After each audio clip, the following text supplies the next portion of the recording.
한국 근대문학사의 1세대 여성 작가 김명순. 그는 일제강점기를 살며 자유연애와 여성 해방을 주장한 소설가이자 시인, 신문기자이자 영화배우였다. 1926년 동아일보에 연재된 단편 소설 나는 사랑한다는 작가의 연애 지상주의를 극명하게 보여줘 문단의 파문을 일으켰다. 고학생인 영옥은 학비 마련을 위해 남대문역에서 만두를 팔다가 유학을 떠나던 최종일과 만난다. 돌아오면 만나자는 최종일에게 설렘을 느끼는 영옥. 하지만 그로부터 7년 뒤 생활고를 버티던 영옥은 서병호와 사랑 없는 결혼을 하고 어쩌다 최종일의 집에 새들어 살게 된다. 다시 만난 둘은 사랑을 확인하고 끝내 영옥은 남편에게 이혼을 요구한다. 남편의 분노와 두 연인의 마지막 선택. 불타는 집에서 영옥과 최종일은 나는 사랑한다 외치며 함께 죽어간다.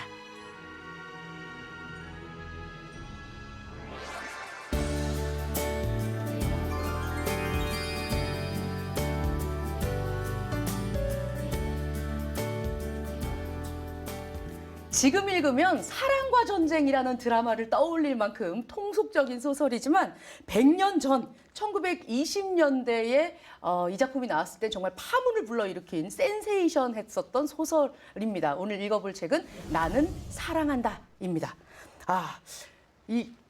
여기 나오는 말 중에 이런 말이 있어요. 사랑하는 이여, 아름다운 말 전부는 너의 이름이다. 네. 이 달달한, 이만 로맨스의 어떤 굉장히 기초 아닙니까? 저는 책 읽으면서, 이거 어떻게 이때 이런 생각을 하고 이런 말을 썼지라는 생각이 들었어요. 두 분은 어떻게 읽으셨나요? 태원 쌤?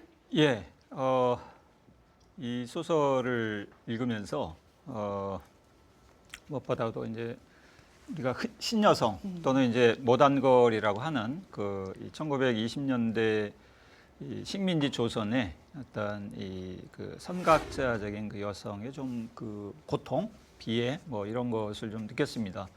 우리가 이제 김명순 하면 보통 그 최초의 여성 작가라고 이렇게 이제 부르는데 이 김명순이 겪었던 현실에서 겪었던 그 고통이 아마 이 소설 자체에도 좀 상당히 많이 반영되고 있지 않나 그 생각이 들었습니다.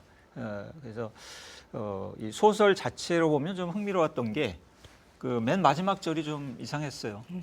뭔가 이게 잘 나갈 것 같다가 그러니까. 갑자기 이제 마지막 절에 가서 이 산장에서 이제 다 불이 타서 죽는 것으로 설정이 됐는데 이 마지막에 급반전되는 이 이유가 뭘까? 그게 좀 흥미로웠습니다. 네, 방금 선생님께서도 말씀하셨지만 사실 저도 단편 소설이지만 비록 그러나 그 줄거리 전개라던가 뭐 여러 가지 묘사에서 좀 아쉬운 부분이 있어요. 그런데 사실 이 작품이 1926년도에 나왔던 작품이고 최초의 우리나라 여성 작가가 쓴 작품이라는 거 이제 생각해 보면 이런 내용을 쓸 수 있었다는 게 정말 이게 가능했을까? 그야말로 천지개벽과 같은 내용이다. 더더구나 이제 완전히 호랑이 담배 피던 시절에 그 먼 옛날에 그냥 일반적인 평범한 줄거리도 아닌 이런 식의 파격적인 내용을 썼다는 것 자체가 저는 정말 기적 같다라는 생각을 했습니다. 이 작품을 좀 살펴보면요, 순이의 어떤 그 열렬한 지지하에 영옥이 이제 남편과 헤어지고 7년 만에 만난 최종일, 뭐 좀 많이 먹을 거 사주고 했잖아요, 그 오빠가. 네. 다시 만나서 사랑을 다시 쫓아간다 이런 내용들이 담겨 있는데 100년이 지난 지금도 여성들의 욕망을 억압하는 그런 사회적 분위기는 여전하다고 생각합니다. 그런데 소설 속 여주인공 영옥이 요즘 말로 정말 소위 취집을 한 상태잖아요. 이 내용을 좀 읽으면서 여기에서 제가 좀 놀라웠었던 단어가 있어요. 애정 없는 결혼은 매음이다. 이렇게 한번 생각하면서 각성을 한다고 하는데, 아니 이 매음이라는 단어를 이 시대에 썼다는 게 참 너무 놀랐고요. 작가가 그렇다면 뭐랄까 자유연애주의자였을까 하는 생각이 들더라고요. 어떻게 읽으셨어요? 네, 이 작품에는 이제 두 명의 여성이 등장하는데요. 한 명은 이제 영옥이고 여주인공이고 또 한 명은 이제 영옥의 친구인 순이에요. 근데 이 두 여성 모두 놀랍습니다. 그래서 사실은 이제 애정 없는 결혼은 매음이다라는 말은 영옥이 이제 그 자기 친구 순이에게 나 사실은 결혼한 몸이지만 내가 좋아하는 남자가 있다 이렇게 고백을 하니까 친구가 그 꾸짖는 게 아니고 막 안아주면서 맞아. 그래 잘 생각했다. 이제 애정 없는 결혼은 매음이야라고 해서 오히려 이제 북돋아줄 때 나오는 그런 얘기입니다. 저도 굉장히 놀랐습니다. 네, 일단 그 순이가 또 그 얘기 하잖아요. 영옥의 남편한테 저 하늘 나는 작은 세계에 자유를 주는 것은 자연의 마음과 같이 영옥에게도 자유스럽게 해주십시오. 약간 뭐랄까 음전한 듯하면서도 낭창낭창하게 할 말을 다 하고 진짜 두 명의 주인공 여성분들이 좀 정말 신여성 같다라는 생각이 들었어요. 이게 이제 뭐 사랑의 그 결혼은 비록 했지만 그러나 자기 첫사랑의 남자를 그리워하고 그래서 이제 애정 없는 결혼은 매음이다. 이런 거에 이제 합의에 이르는 것은 상당히 놀랍긴 해요. 근데 사실 이제 이런 사랑과 결혼이 같이 가야 된다라는 생각은 굉장히 혁명적인 생각이었어요. 그러니까 이게 처음부터 그랬던 게 아니에요. 그러니까 오랫동안 사실 인류는 결혼과 결혼 자체와 그다음에 제도로서의 결혼을 서로 다르게 생각했어요. 그러니까 결혼 제도와 결혼이 있는데 결혼 제도 속에서의 결혼이라는 것은 남녀 간의 서로 사랑의 결합이 아니고 가문의 결합이었어요. 그래서 여자한테 의사를 물어보고 결혼시키는 게 아니고 그 한 가문의 남성과 이쪽 가문의 남성의 두 남자 간의 서로 거래라던가 아니면 교환이었다고 생각할 수가 있어요. 그런데 언제부터 그러면 이제 사랑과 결혼이 합치가 됐느냐 하면은 바로 낭만주의 시대부터입니다. 그러니까 18세기 말에 낭만주의가 등장하면서 예전에는 결혼은 제도로서 따로 있고 연애는 또 따로 하는 거예요. 그래서 우리가 로맨스라고 하는 장르도 있죠. 그래서 기사라던가 이렇게 이런 영주 부인들이 기사나 이렇게 연애하는 게 로맨스 장르입니다. 그러니까 결혼과 연애가 사랑이 따로 있을 때는 별 사실 어떻게 보면 큰 문제가 없었는데 낭만주의 시대부터는 결혼과 사랑이 합치가 됩니다. 그래서 사랑을 해야만 결혼을 하고 결혼이라는 건 사랑의 최종 목표가 되는 거예요. 그러다 보니까 집안의 반대가 많이 생기고 그래서 이제 남녀가 서로 이제 사랑의 도피 행각을 하는 거죠. 그러니까 부모의 반대를 이제 벗어나서 우리끼리 낙원을 이제 야반도주 만들자. 네, 야반도주 같은 걸 하게 되는 겁니다. 김명순 자신이 현실에서 자기가 추구하는 진정한 자유연애를 실현하지 못하잖아요. 그러니까 진정한 자유연애 기반을 둔 어떤 결혼도 하지 못하고 그러니까 현실에서 불가능했던 그 자유연애 그것이 이제 소설에서도 또 이제 불가능한 것으로 이게 이제 표현이 됩니다. 그러니까 어떻게 보면 현실의 불가능성과 소설의 불가능성 이게 이제 맞아 떨어지는데 근데 좀 더 재밌는 측면은 뭐냐면 불가능한데 근데 또 계속 그것을 여러 번 여러 작품에서 이제 되풀이해서 이제 계속 그것을 추구를 합니다. 불가능하지만 불가능한 것으로서의 그 자유연애 이것을 정말 이 사람한테는 이게 신앙이나 다를 바 없다라고 할 정도로 아주 순수한 이상으로서 이 연애를 좀 추구를 하죠. 그게 김명순 소설의 굉장히 좀 특징적인 측면인 것 같아요. 선생님께서 이제 이 김명순이 원했던 건 자유연애다라고 말씀하셨는데 제가 생각하기에는 자유연애라고 하면 좀 약간 이렇게 좀 이렇게 성적으로 약간 개방된, 해방된 여성 이런 느낌이 드는데 그거라기보다는 제 생각에는 김명순은 약간 사랑주의자가 아닌가라는 생각을 했어요. 그러니까 정말 남성과 진실한 사랑을 하고 싶어하는 욕망을 굉장히 많이 갖고 있었던 여성이 아닌가. 그래서 제가 볼 때는 남성과 그런 건 사실 불가능한데 왜 그런 생각을 했는지 모르겠지만 그래서 이제 자기 작품에서 끊임없이 남성과 어떤 완전한 사랑에 이르고 싶은 욕망을 이렇게 표현하게 되는데 사실 이제 이런 게 그러니까 그래서 자유연애는 아닌 것 같아요. 아닌 것 같은데.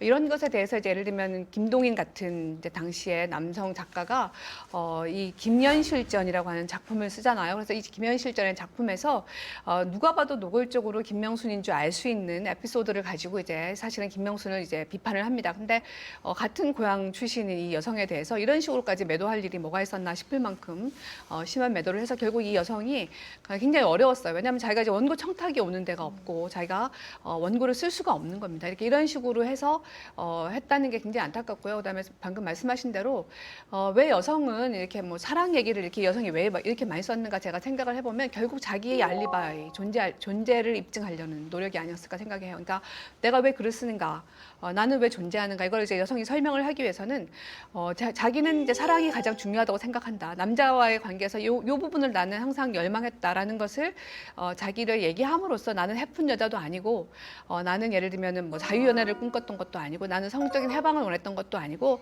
오로지 진실한 사랑의 관계를 원했을 뿐이다라는 거를 계속 입증하려고 했던 것이 아닌가라는 생각이 듭니다. 그런 점에서 상당히 안타깝죠. 근데 저는 약간 좀 생각이 다른 측면이 있습니다. 이 김명순 같은 경우가 저는 이 자유연애를 추구를 했다라고 이제 보는데, 근데 김명순이 추구했던 자유연애는 굉장히 정신적인 그 자유연애입니다. 그러니까 어떤 성적인 의미의 그 자유연애가 아니라, 그래서 이 나는 사랑한다 이 작품에는 아마 그런 측면이 뚜렷하게 드러나지는 않는데, 이 다른 작품을 보면요, 이 결혼한 그 남성하고 이 어떤 사랑의 관계를 이제 추구하는 그 작품들이 나오는데, 근데 이제 그때의 사랑이라고 하는 것은 뭐 우리가 이제 얘기하는 섹슈얼 그 러브라기보다 뭐 우리가 이제 뭐 흔히 플라토닉 그 하다라고 이제 부를 수 있는 그런 사랑입니다. 정신적이고 또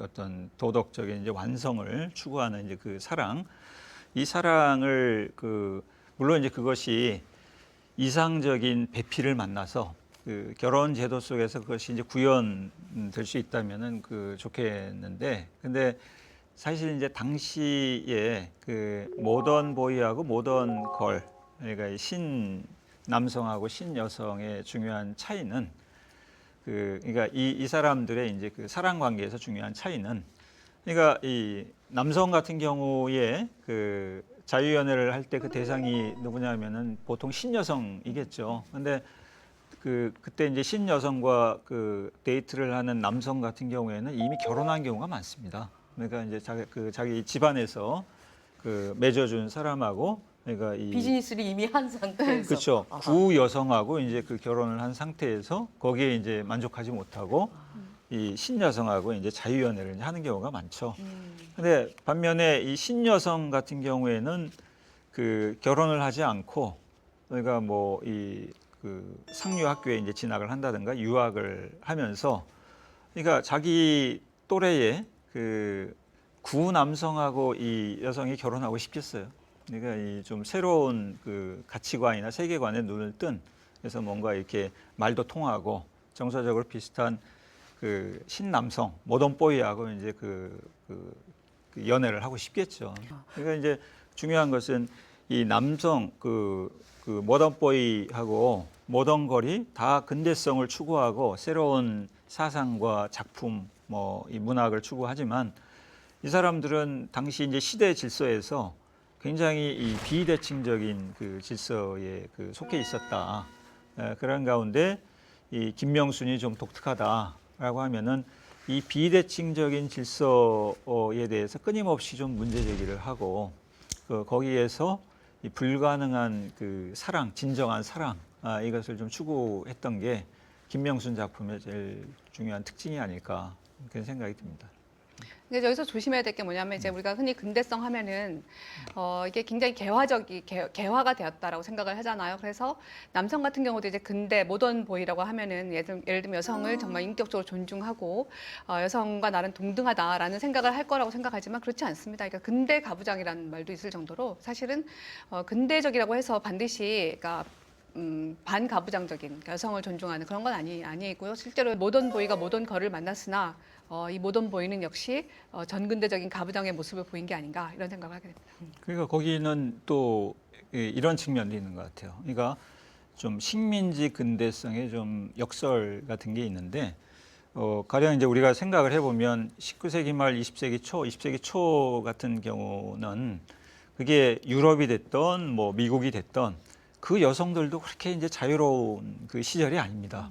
그러니까 뭐 여성이 그 공부했다고 해서 뭐 자유롭게 연애를 할 수 있는 것도 아니고, 뭐 자유롭게 그 남자와 그 사랑을 할 수 있는 것도 아닌데, 근데 그 식민지 조선에서 이런 근대적인 의미의 어떤 사랑, 또 이 근대적인 의미의 이념, 이거를 말하자면은 책으로 공부한 이 김명순은 그게 현실에서 가능하다고 믿었던 거죠.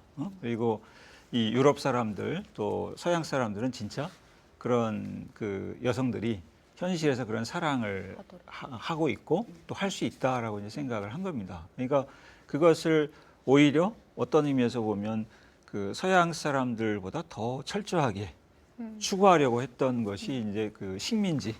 그래서 책으로 그 사랑을 배운 이 김명순 같은 사람의 좀 작품의 좀 특징인 것 같습니다. 김명수는 삶에 또 무시무시한 사건들도 많았잖아요. 근데 매체는 물론이고 또 같은 글 쓰는 문학 동인 친구들도 엄청나게 많이 김명순을 막 물어뜯고 했더라고요. 염상섭, 김기진, 김동인 등 이렇게 문단의 신남성 그룹, 일종의 뭐 모던보이라고 하는 사람들도 김명순을 엄청 욕하고 막 정말 뜯어먹지 못해서 안달이더라고요. 모던 거를 못된 걸 이렇게 바꿔서도 비아냥거리고 하던데, 아니 이런 인격 모독들이 어떻게 해서 이렇게 일어날 수 있었는지 되게 궁금합니다. 글쎄요. 그게 아마 이 어떤 식민지하에 좀 이 근대 문학 또는 이 근대성의 가장 모순된 측면이 아닌가 싶어요. 이 모던 보이가 됐던 모던 걸이 됐던 또는 남성 작가가 됐던 여성 작가가 됐던 개인들의 이제 어떤 평등한 자유, 이게 이제 그 제일 기반이 되는 이념일 텐데, 근데 아주 모순적이게도 이 남성 작가, 특히 이제 이 근대적인 남성 작가들이 그 한편으로 근대성의 이념을 그 추구하고 그것을 침봉하면서 또 동시에 여성들에 대해서는 굉장히 그 봉건적인 그 가부장제 질서의 그 관점을 갖고 억압을 했죠. 그래서 특히 이제 김명순 같은 경우에는 그런 모순을 아주 철저하게 겪었고 또 거기에서 고통을 받았던 사람이 아닌가 싶어요. 그래서 뭐 이 동료 작가들 가운데는 특히 저는 이 김기진의 그 비평이 너무 악랄하고 너무 비열해서 상당히 좀 충격을 많이 받았습니다. 연령에 비하여 말하면 어디로 보든지 17, 8 내지 20 전후의 여자가 아니라 30 내외의 중년 여자라는 것이 가하고, 피부에 비하여 말하면 남자를 그다지 많이 알지 못하는 기름기 있고 윤택하고 보드랍고 폭신폭신한 피부라고 하느니보다도 오히려 유격에 거친 윤택하지 못한 지방질은 거의 다 말라 없어진 퇴폐하고 황량한 피부가 겨우 화장분의 마술에 가려서 나머지 생명을 북돋워가는 그러한 피부라고 말하는 것이 적당할 듯하다. 이게 비평이 이게 뭐예요? 그러니까 이거는 비평이라고 할 수도 없고, 이거는 뭐 인신 공격이 되는 것이고, 이 그 표현 자체가 너무 좀 비열하잖아요. 맞아요. 그러니까 너무 좀 아주 가혹하고 좀 비열한 비평인데, 여기 보면 이제 두 가지 얘기를 하죠. 하나가 이게 이제 그 부정하다. 이게 그 아주 그 유격을 취하고 탐욕스럽다 이렇게 얘기했는데, 이건 사실 그 김명순이 이제 그 데이트 폭력을 당하거든요. 자기가 사귀던 그 일본 유학 당시 사귀던 그 일본군 소위, 그러니까 이제 그 조선인인데 일본군 소위가 된 사람하고 데이트하다가 폭력을 당하는데, 이응준. 그렇죠. 이응준이라는 사람한테. 그래서 이 김명순이 그 자기를 성폭력한 이응준한테 결혼해 달라고 이제 요청을 하죠. 근데 그걸 또 거부를 합니다. 거부를 했는데 더 놀라운 거는 이제 신문에 보도가 된 거예요. 당시. 이 조선 팔도에 이게 다 알려진 겁니다. 근데 이게 놀라운 것은 이 김명수는 그 완전히 피해자잖아요. 그 어느 모로거나 이제 피해자인데, 그러면 이 동료 이 근대 작가라고 하는 남성 동료들이 이 피해자로서의 좀 김명순을 옹호하고 그 어떤 부당함을 좀 공격을 해야 되는데, 오히려 이제 그것을 빌미로 김명순이 그 음란하다네, 아주 이 정절을 지키지 못했다 이렇게 이제 공격을 하고 있는 겁니다. 그러니까 더 이제 기가 막힌 것은 그게 그 외가 엄마의 피를 닮아서 그렇다. 그거는 이제 김명순 엄마가 사실 소실이거든요. 소실의 이제 기생 출신의 이제 소실이니까 그걸 빗대서 이게 엄마 피를 닮아서 이렇게 정숙하지 못하고 이 부정한 그 몸이 됐다. 그리고 그것이 문학으로 발현됐다. 그러니까 너무 참 어처구니 없는. 저는 사실 이제 그 주위 동료 문인들이 이 여성을 그런 식으로 이제 매도했다는 게 전혀 놀랍지가 않았어요. 당연한 일이라고 생각했습니다. 오히려 진태원 선생님 말씀대로 만약에 돌봐주고 이제 보호해주고 예를 들면 옹호해주려고 했다면 이 남자도 정말 이상하네라고 생각했을 것 같아요. 왜냐하면 이제 가장 중요한 게 뭐냐면요. 사실 이제 여성이 독신으로 있는 여성이 더 이상한 거예요. 그러니까 이게 결혼 제도 안에 들어가면 일단 들어가면 그거는 이제 어느 정도 제도권 안으로 이미 들어온 거잖아요. 그러면 이제 남성들이 이 여성을 받아들일 수가 있는데 사실은 이제 결혼 제도 안에 남성 중심적인 결혼 제도 안에 들어오지 않겠다는 여성이 남성 입장에서 볼 때는 더 이해가 안 되는 거죠. 그래서 당시 여성이 이제 독신으로 산다는 의미는 뭐냐면 남편이 없다는 건 뭐냐면 아버지가 없는 거와 똑같아요. 자기를 보호해주고 자기의 목소리를 대신해줄 존재가 없는 거예요. 여성이 자기 목소리를 낼 수가 없던 시절이기 때문에. 그래서 김명순이 다른 이제 나혜석이라든가 이런 여성들보다 훨씬 더 가혹한 비판을 받았고요. 또 이런 사례를 잘 보여주는 예가 예를 들면 나혜석 같은 경우도 마찬가지인데 나혜석도 든든한 남편이 있을 동안에는 사실 이제 뭐 이렇게 나혜석이 좀 더 센 발언을 했었어도 예를 들면 불륜 남자친구 여자친구가 생기는 건 결혼 관계를 오히려 돈독하게 한다. 이거 뭐 바람직하다. 뭐 이런 지금으로 봐도 너무나 아주 파격적인 주장을 했는데 사실 그거에 대해서는 그 당시 동료 문인이라던가 작가들이 큰 비판이 없다가 나혜석도 이혼을 당하고 난 다음부터는 굉장히 비참하게 살아요. 그래서 결국은 이제 이혼을 당하고 나혜석은 나중에 결국 죽을 때는 행여병대로 죽지 않습니까? 그러니까 자기 아들도 만나보고 싶어하고 여러 번 이제 그리워했지만 그러나 남편도 받아주지 않았고 조선 사회에서도 받아주지 않았어요. 그래서 결혼제도 바깥으로 여성이 나오는 순간 조금만 정조관념이 어긋나면 그냥 생매장을 당하는 거고요. 순결도 마찬가지인 거죠. 그래서 그런 관점에서 보자면 김명순에 대해서 이렇게 주위 남성들이 이렇게 혹독하게 비판을 하고 매도를 했던 이유가 일종의 그 여성의 어떤 그 음란한 사생활을 엿보고 싶은 관음증에다가 플러스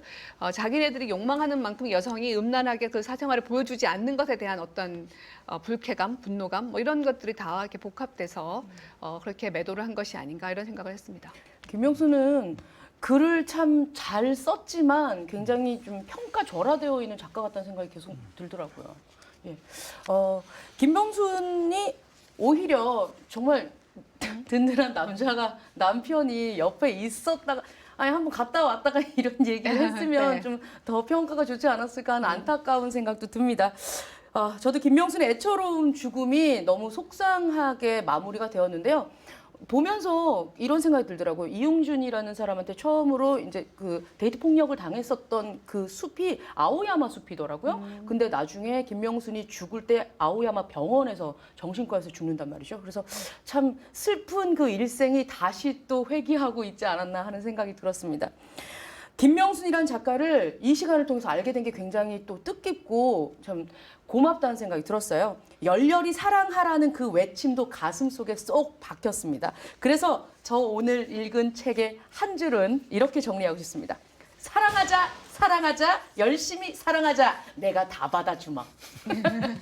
이렇게 느꼈습니다. 다른 분들의 평을 좀 들어볼까요? 네, 저는 사실 이제 제 평보다는 김명순이 남긴 유언이 있어요. 그래서 유언을 대신 읽어드림으로써 얼마나 당시에 이 뭔가 이렇게 선각자적인 여성이 살기 어려운 당시 사회가 이런 여성을 받아주지 않는, 특히나 이제 문학적인 창작력이 굉장히 있는 이런 재능을 받아주지 않는 그런 식의 어떤 지옥 같은 삶이었는가를 보여주는 유언이 있습니다. 그래서 제가 그걸 한번 읽어보도록 하겠습니다. 조선아. 이 다음에 나 같은 사람이 나더라도 할 수만 있는 대로 또 학대해 보아라. 이 사나운 고사, 이 사나운 고사. 이렇게 말했습니다. 너무 가슴 아프죠. 네, 그렇습니다. 진태원 선생님? 네. 이게 그 작품으로도 그 사랑이 불가능했고 현실로도 사랑이 불가능했는데 그 불가능성을 어쨌든 작품화해서 결국 이제 그게 한국 그 근대 문학, 근대 여성 문학의 어떤 선구적인 작품이 됐다. 그런 점을 고려해서 불가능한 자유연애의 꿈과 좌절, 한국 여성 문학의 기념비가 됐다. 이렇게 요약하겠습니다. 네, 정말 가부장적 사회에서 녹록치 않은 그 사회에서 온 몸을 정말 내다 바쳤었던 깨버리려고 이 틀을 깨버리려고 내다 바쳤었던 김명순의 삶과 작품에 대해서 조명을 좀 해봤습니다.